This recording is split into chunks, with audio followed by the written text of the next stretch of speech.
Hello, I'm Jashikins, and welcome to another episode of Jash Reads. Tonight, we are continuing to read Animorphs number 8, The Alien by K.A. Applegate. Now, I admit this is a way later than I wanted to do this, but today, once a month, me day, I went to a little shop, I bought a few items, so it took a little while, so oh geez, so sorry it took so long, but here I am now, and I am more than ready to do the dramatic reading. I love this book series. It's my little baby. I really have to work on whatever voices come out of my mouth. But anyways, here we go. I smelled him long before I saw him. I smelled Andalite flesh, the yerk that was the real Visser Three, the yerk inside the Andalite body. I could not smell. Spread out, Visser Three ordered. His thought speech was loud, open to reach his soldiers. You, watch the tree line. You two, to the far side of the meadow. Shoot anything that moves. His voice was in my head. I felt churning in a stomach I no longer really had. I tried to squash my own fear beneath the snake's calm, but it rose suddenly. I went over the plan.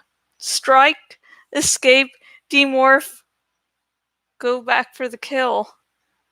I would have to demorph before the vicious guards could come to his side. And I would have to hope that the snake venom would slow him down. Then, galloping, four sharp hooves beating across the meadow, my tongue flicked and smelled him on the wind. Yes, he was coming closer. Yes, he would come to the stream. A shadow. He was there! Overhead! He blotted out the sun. My snake tongue tasted him. My lidless, always open eyes saw his belly overhead like a curved roof. I felt his warmth. He stuck one hoof into the cool water to drink. No time to think. It could move at any moment. Shh! A sound! What was it? Me! It was coming from me! My tail! A rattlesnake's tail! It had sounded its grim warning without conscious thought. I saw the Visser's head lowered. I saw his two main eyes focus. I could read the dawning fear in his eyes. Zap! I struck. My coiled muscles fired all at once. My head rocketed through the air. My mouth opened wide. My fangs came down. Strike! Fangs sank deep into Andalite flesh. I could feel the venom pumping. I could feel the toxin shooting into Visser Three's leg. He jerked. I released. He tried to back away. He was very fast. But I was so much faster. Strike! Pump the venom into him. Poison the monster. Poison the abomination. Poison Elfangor's murderer. I drew back. I could taste my own venom dripping from my fangs. His tail swept over his head, lancing down at me. But I was already gone. The blade sliced deep into the ground. I felt the wind of it as I slithered swiftly away. Demorph! I ordered myself. Still, the Visser had not called his guards. He would be wondering. He wouldn't know how dangerous the snake was. He wouldn't realize at first that it was not a true snake. Then slowly, he would begin to suspect. I was racing at breakneck speed through the grass. Behind me, my rope I twisted and coiled and released and slithered, but my head stayed level and straight, flying at ground level through the grass. I was 20 yards away when my snake body grew slow and sluggish from the changes. Tiny legs appeared, just stubs at first. Tiny stalk eyes grew from the broad top of my diamond-shaped head. "There is a snake!" Visser Three roared. "Find it! Kill it!" I struggled on, heading for the edge of the forest. Then, body warmth, a warm-blooded animal just ahead of me. My tongue flicked and smelled an aroma I knew. Hork-Bajir! Hork-Bajir, the shocked troops of the Yurk Empire, a peaceful, decent race that happened, as Marco often said, to be built like lawnmowers. Bladed arms, plated legs, tearing, clawed feet, a slow but deadly tail. They were all controllers, all slaves of the Yurks in their heads. I could move no further. I was no longer a snake, not yet an Andalite. The Hork-Bajir was just a few feet away. Too close. So, I thought, this is how it all ends. My Andalite stalk eyes had emerged. I was rising slowly from the grass on my spindly Andalite legs. My tail was forming again. I saw the Hork-Bajir, and I saw that he saw me. There was nothing I could do. Nothing I could do but die. The Hork-Bajir swung his bladed right arm like a scythe. It would hit me in the neck. Woomph! The Hork-Bajir staggered. His blade arm sliced the air above me. Roar! A roar, but not the roar of a Hork-Bajir. The Hork-Bajir went flying. 7 feet of deadly, dangerous Hork-Bajir warrior just cartwheeled through the air. And where he had been now stood Rachel. Of course, not the human Rachel with long blonde hair and cool blue eyes. This was another Rachel. Rachel in the morph of a grizzly bear. The bear was on its hind legs, standing even taller than the Hork-Bajir had stood, with claws that almost rivaled the Hork-Bajir's blades, and muscles powerful enough to simply throw a Hork-Bajir 10 feet. The bear growled wildly. "Oh man, I love doing that." "Rachel?"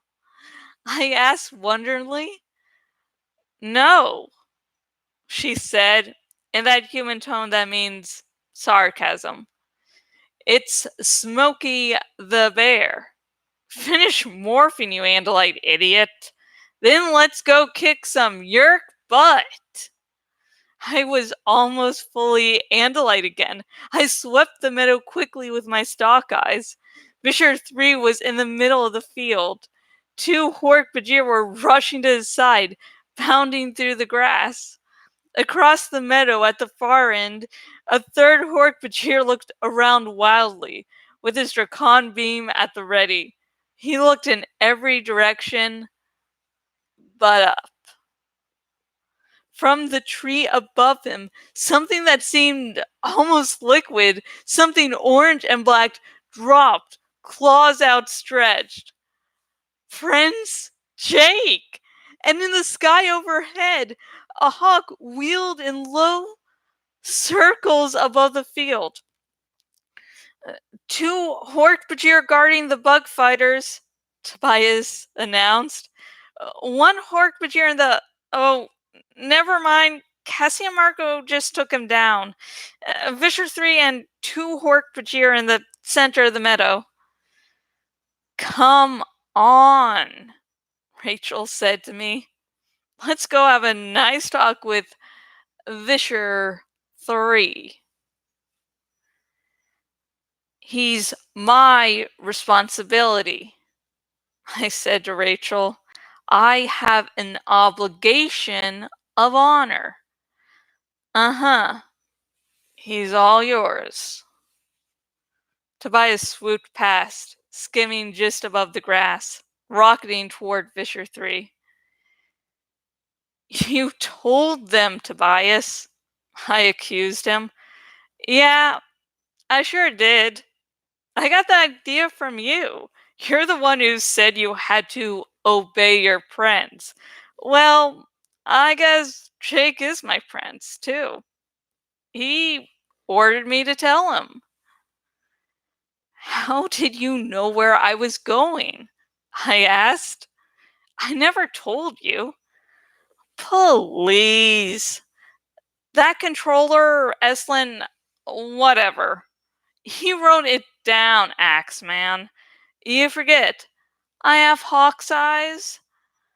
I can see a flea on a cat from 100 feet away. You think I couldn't read that note? You make me very angry, Tobias, I said. Yeah, and you get on my nerves too, Axe. But we still have a fight on our hands. Let's go deal with Visser Three.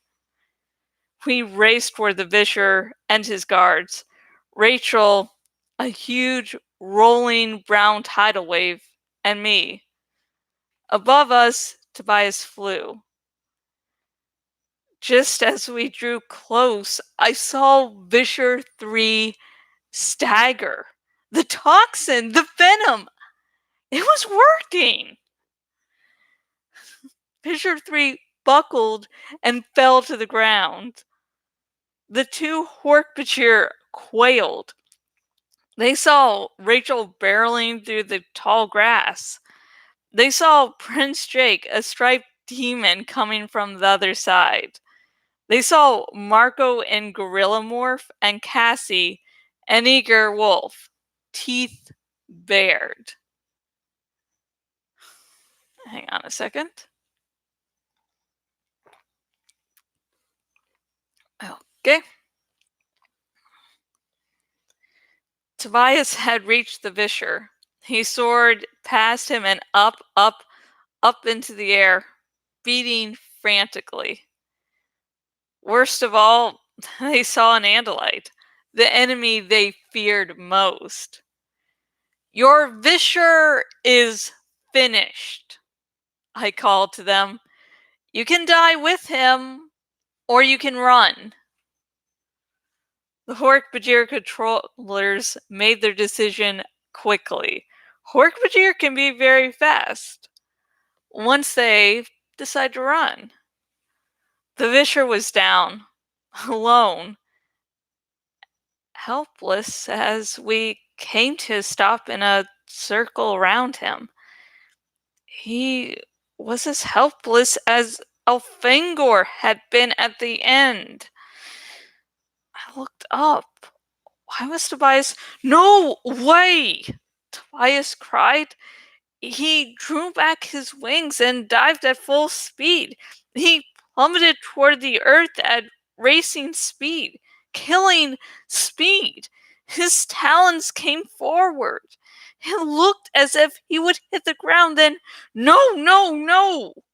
Tobias cried. He swooped up and away, back up into the sky. Tobias, what is it? I heard Prince Jake yell and Thought speak. He bailed! He bailed! The Yerk bailed out! He got to the water! I can't see him! He got away! What? I cried.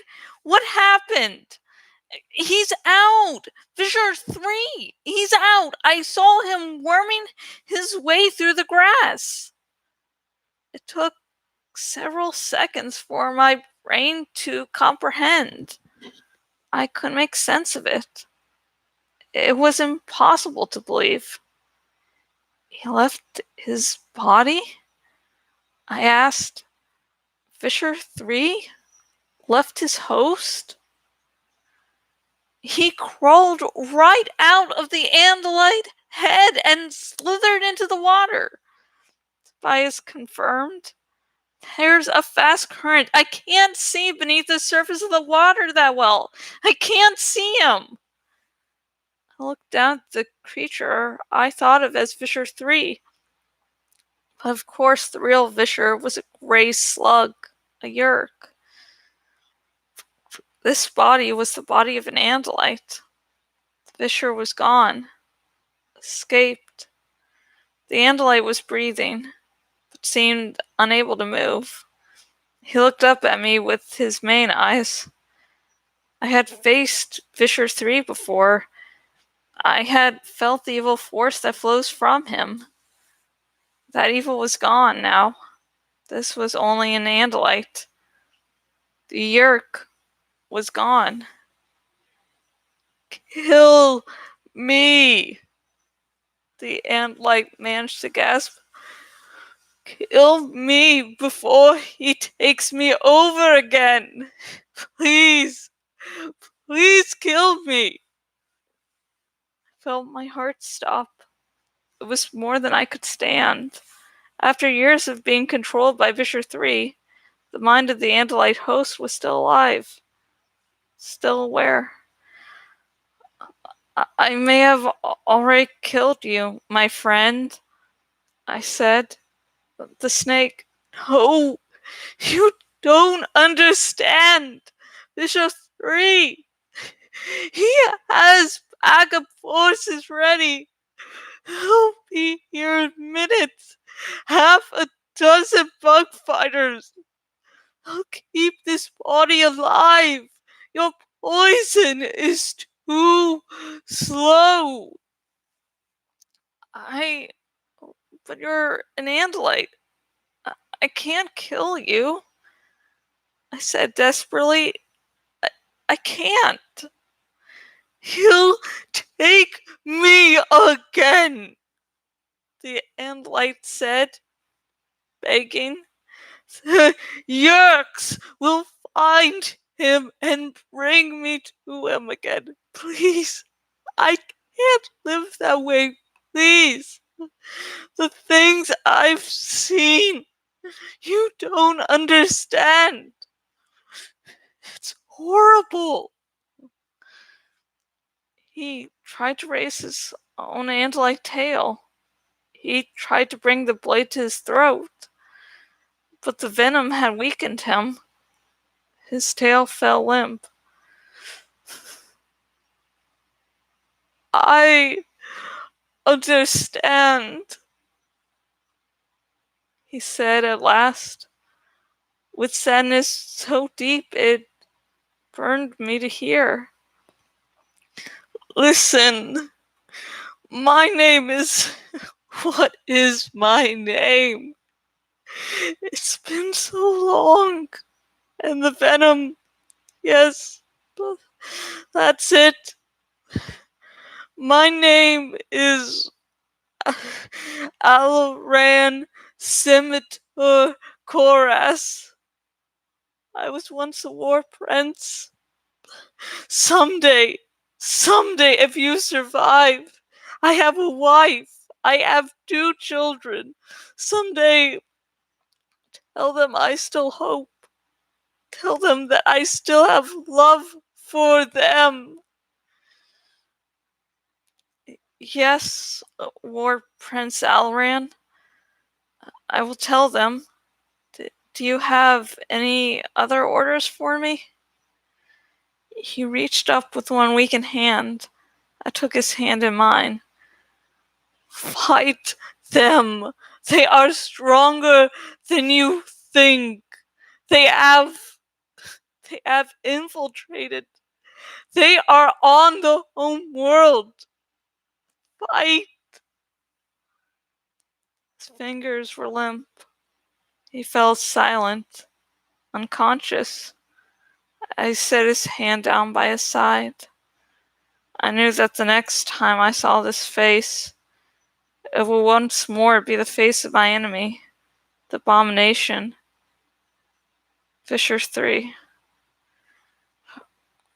We should get out of here, Prince Jake said.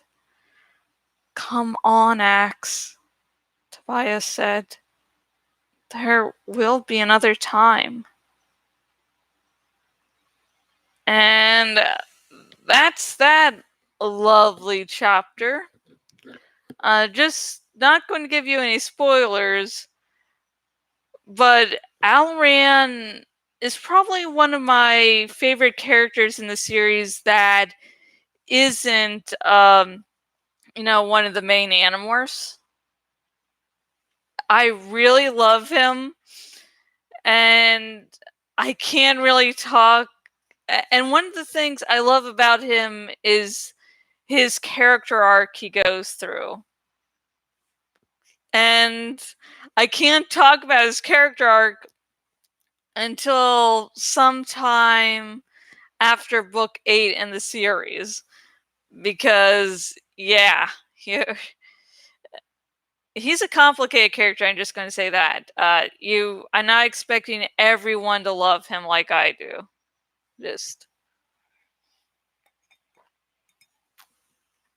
I like that we finally get to see him. He finally says his name.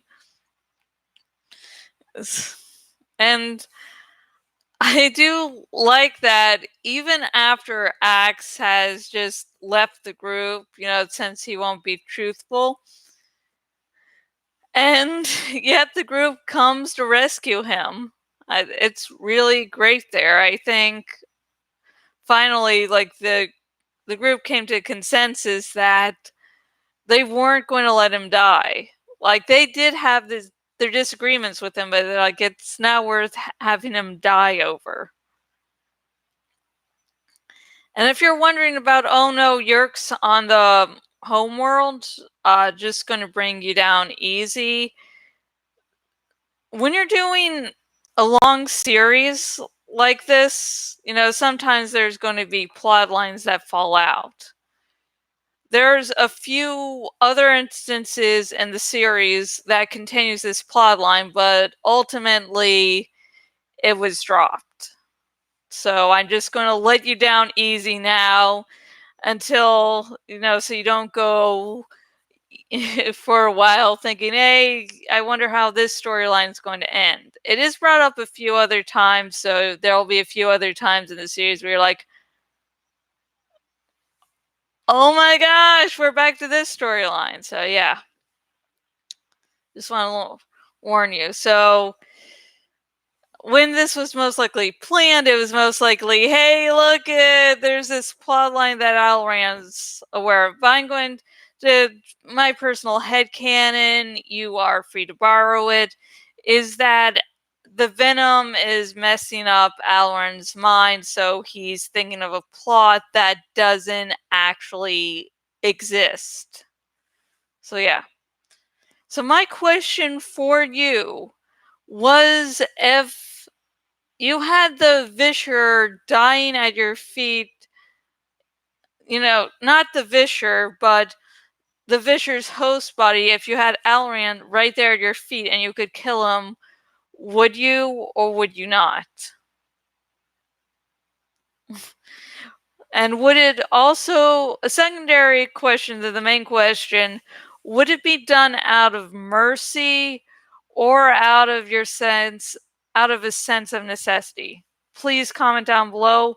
Also comment whatever else you think about this wonderful chapter. And remember, please like this video if you're on the YouTube, so that for giving Alran a hug. He deserves it, my opinion. And remember to subscribe to this YouTube channel because I will be reading the entire Animorphs series. So subscribe because you won't want to miss a thing. And finally, if you're on my Vlog Day blog, please choose the follow by email option. It's around somewhere. And so you will never again miss a post by me. I just don't do these Jash reads. I do reviews, mini reviews, long reviews, fan fictions, analysis of stuff. So please stay tuned. And until next video, which will most likely be Monday, goodbye.